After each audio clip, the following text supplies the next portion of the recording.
Okay, so building a footstool. It sounds maybe a bit odd at first glance, right? Almost like, some kind of spiritual woodworking Yeah, project. it does have that ring to it initially. But the sources we've been looking at for this deep dive, well, they suggest it holds some genuinely surprising, profound insights into our everyday lives, into living with more peace, maybe more power. Definitely. So our mission today is really to unpack what building a footstool truly means. We want to explore its practical side using these unique biblical takes we found. Hopefully it'll shift how you think about real influence and inner authority.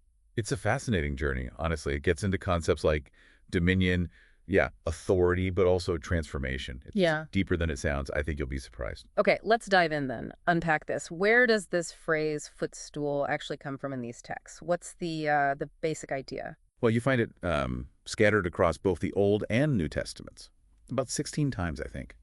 And in the original languages, Hebrew and Aramaic, the word itself carries ideas of um, yielding, humility, Yeah. even divine authority, interestingly. Yielding and authority. That's quite a mix. It is. And then in Greek, the meaning is a bit more direct, something placed under the feet for support. But symbolically, it screams complete victory, dominion. Think about those ancient images, a conquering king putting his foot on the neck of his defeated enemy. Right, a very clear statement. Exactly, a statement of absolute dominion. That's kind of the symbolic root of this footstool concept. Okay, so it's way more than just, somewhere to rest your feet. It's a powerful symbol. And if a footstool supports the feet, and feet often symbolize our walk, our life journey, hmm then building a footstool suddenly becomes this really layered idea, doesn't it? Absolutely. It's about building support for someone else's journey, Hmm. helping them experience forgiveness, real rest, true humility, Yeah. even what the texts call the fruit of the Spirit. So you're essentially supporting their whole walk, their whole being. Precisely, from the ground up. Okay, now here's where, for me at least, it got really interesting. Psalm 110, verses 1 and 2. It says, "The Lord said unto my Lord, Sit thou at my right hand until I make thine enemies thy footstool." That word, until, it seems critical. Oh, it's absolutely pivotal. Yeah. Yeah. This interpretation we're looking at really emphasizes that what was said about Jesus often applies to us too, Yeah. spiritually. So, seated at the right hand, that points to our spiritual reality. Yeah. Objectively, we already have this dominion, this authority. It's a state of inner rest in that truth. Okay, so that's the objective side, the truth that just is. Right. And the until signals what happens next. As we rest in that truth, this inner potential, sometimes called the Christ, actually starts to rise up within us. That leads to the outward manifestation. The subjective experience catches up to the objective reality. And this fits perfectly with Hebrews 2:8, which says, "Thou hast put all things in subjection under him." And him, here, in this view, is the collective body of Christ. That's us. So, objectively speaking, all things are already under our feet. Right. But, and this is crucial, we have to acknowledge our daily experience, right? As the text also says, now we see not yet all things put under him. Exactly. We still face challenges, Yeah. problems. Of course, we absolutely do. But the invitation here is to look inward to that indwelling potential and to speak and act from that place of finished work. It's not about begging God for something new, but activating, speaking from what's already been given. That's a fascinating distinction. So how can you be? How can you be seated at rest in this truth, but also have this inner potential standing up inside you at the same time? Feels like a bit of a paradox. It does sound like one, yeah. But it's maybe better seen as a dynamic process, an unfolding. You hold on to that objective truth, you rest in it until it becomes your lived subjective reality. Makes sense. Think about Acts 3, verses 20 and 21. It talks about how heaven must receive or retain until the time for the complete restoration. Our heavens, our inner awareness, our understanding, are holding on to this completed reality. The idea is to rest in that awareness long enough for the inner Christ, that potential, to rise up. And that's what leads to manifestation, to restoration in our world. Wow. So we're literally called, you could say, to build a footstool right here, right now. That's why, as it says elsewhere, the whole creation's on tiptoe, waiting for this revealing, this manifestation of the sons of God, waiting for that transformation. That's a powerful image. Okay, so if this is our calling, this building, Yeah. how do we actually do it? What are the practical steps, the principles? Yeah, good question. There are some really core principles that stand out in these sources. First one, and maybe the toughest sometimes, is loving your enemies. Matthew 5.4448. Classic challenge. Right. And it's not passive. It means actively, intentionally choosing to love, to pray for, do good to, even salute, show basic courtesy to those who might hate or persecute us. Actively doing good to them. Exactly. Then there's the second principle, the ministry of reconciliation. You see this in 2 Corinthians 5, John 20. Our job, essentially, is to not impute their trespasses against them. Meaning we don't hold their mistakes, their wrongs against them. We don't bring condemnation. Instead, we're called to remit their sins. Remit, like cancel them out. In a way, yes.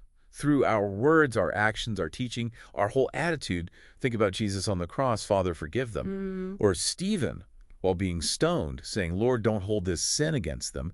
That's remitting sins. That's actively building a footstool for someone. So reconciliation isn't just about saying sorry, it's this active posture of non-condemnation toward others no matter what. Exactly, releasing them from that judgment. Yeah.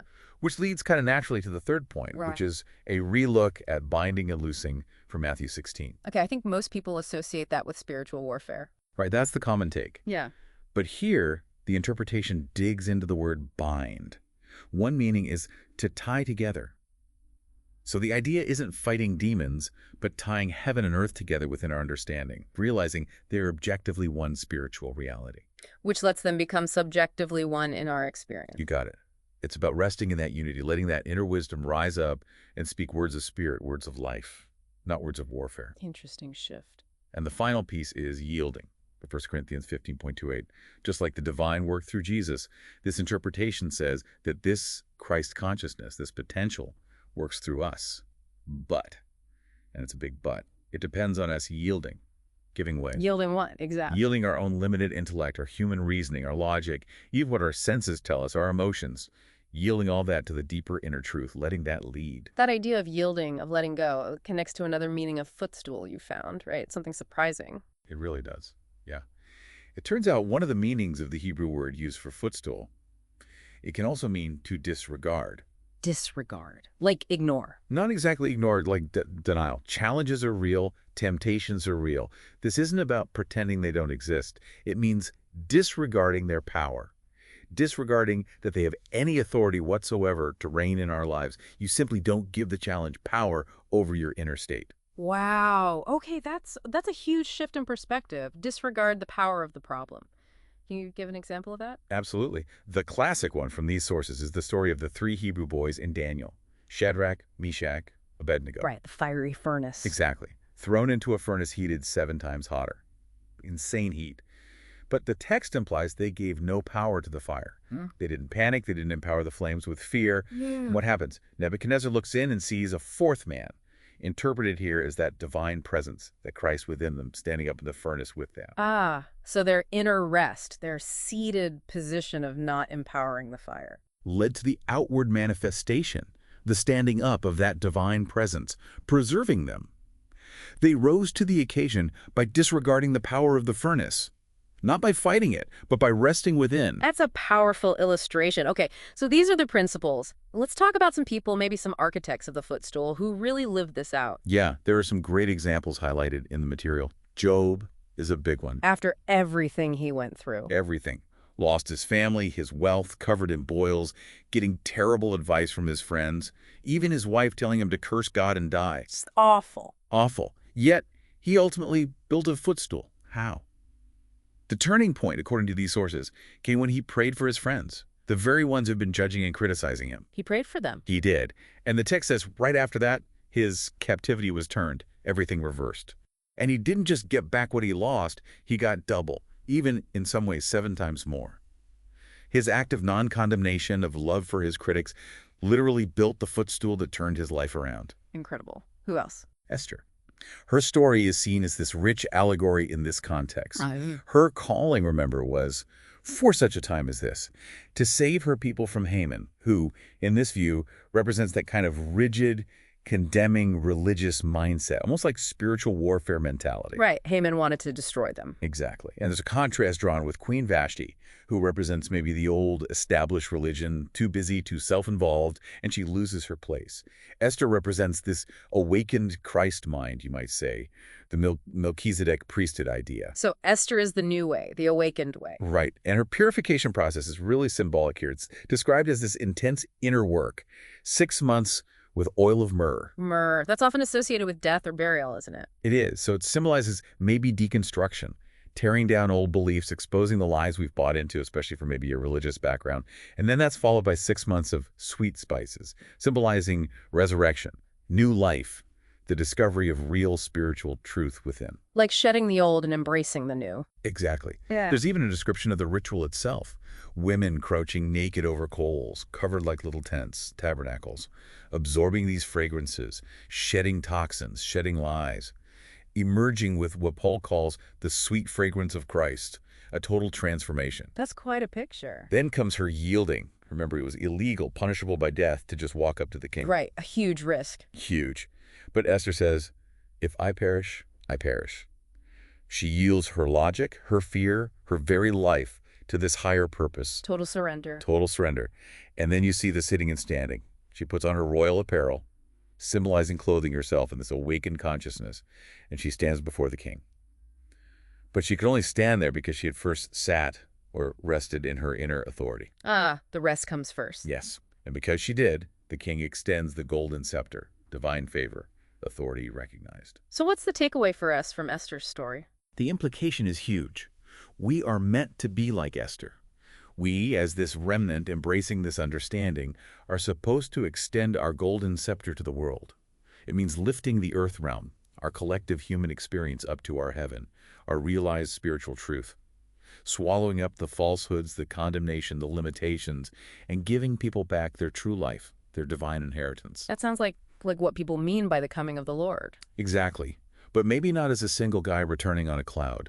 More as an unveiling, that's apocalypsis, an outshining epiphania, a presence, parousia, happening in and as a people right now. Wow. As we build this footstool, connecting heaven and earth within ourselves and extending that grace outward, we are, in a sense, splitting the eastern sky. We are bringing the dawn. That completely reframes those concepts. Powerful. Were there other quick examples mentioned? Yeah, quite a few. Moses dealing with Pharaoh, standing firm in divine authority. Gideon and the Midianites relying on inner guidance, not just numbers. Joseph with his brothers is a big one. After all they did, he met them with love, wept with them, didn't condemn them. Classic footstool building. By releasing them. Totally. David could have killed Saul, his persecutor, but he just cut off a piece of his robe, showing mercy, showing he had the power but chose restraint. That act led Saul to recognize David's righteousness. Paul, obviously. Shipwrecks, beatings, left for dead, never retaliated. Just kept building the footstool through his message and actions. And even the woman with the issue of blood.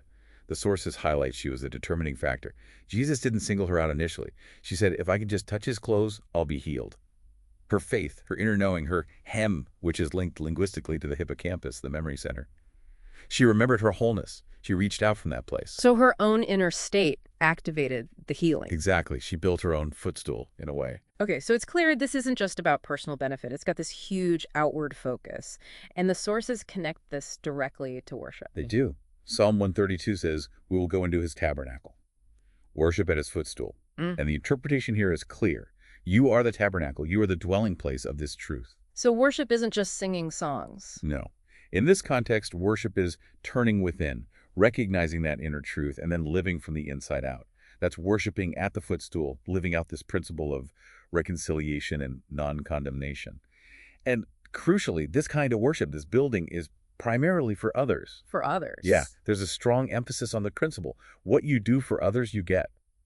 When you bless others, release them, build that footstool for them, you inevitably experience that same blessing and release in your own life. It shifts the focus completely. Completely. Away from me, myself, and I, toward the Father's purpose, the bigger picture.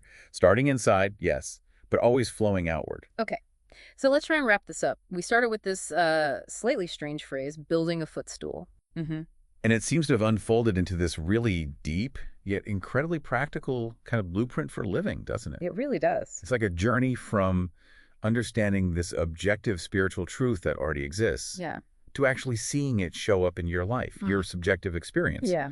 And the path there involves things like yielding, real humility, unconditional love, non-condemnation. Exactly. And it completely reframes what dominion or authority looks like. It's not about force, not external control. Mm. It's about recognizing your inherent spiritual authority and then allowing that to transform you from the inside out, which naturally leads to reconciliation with others. It's releasing others, serving others from that place of inner knowing. This whole deep dive, it really does change how you might think about authority, but also about personal responsibility, actually. Mhm.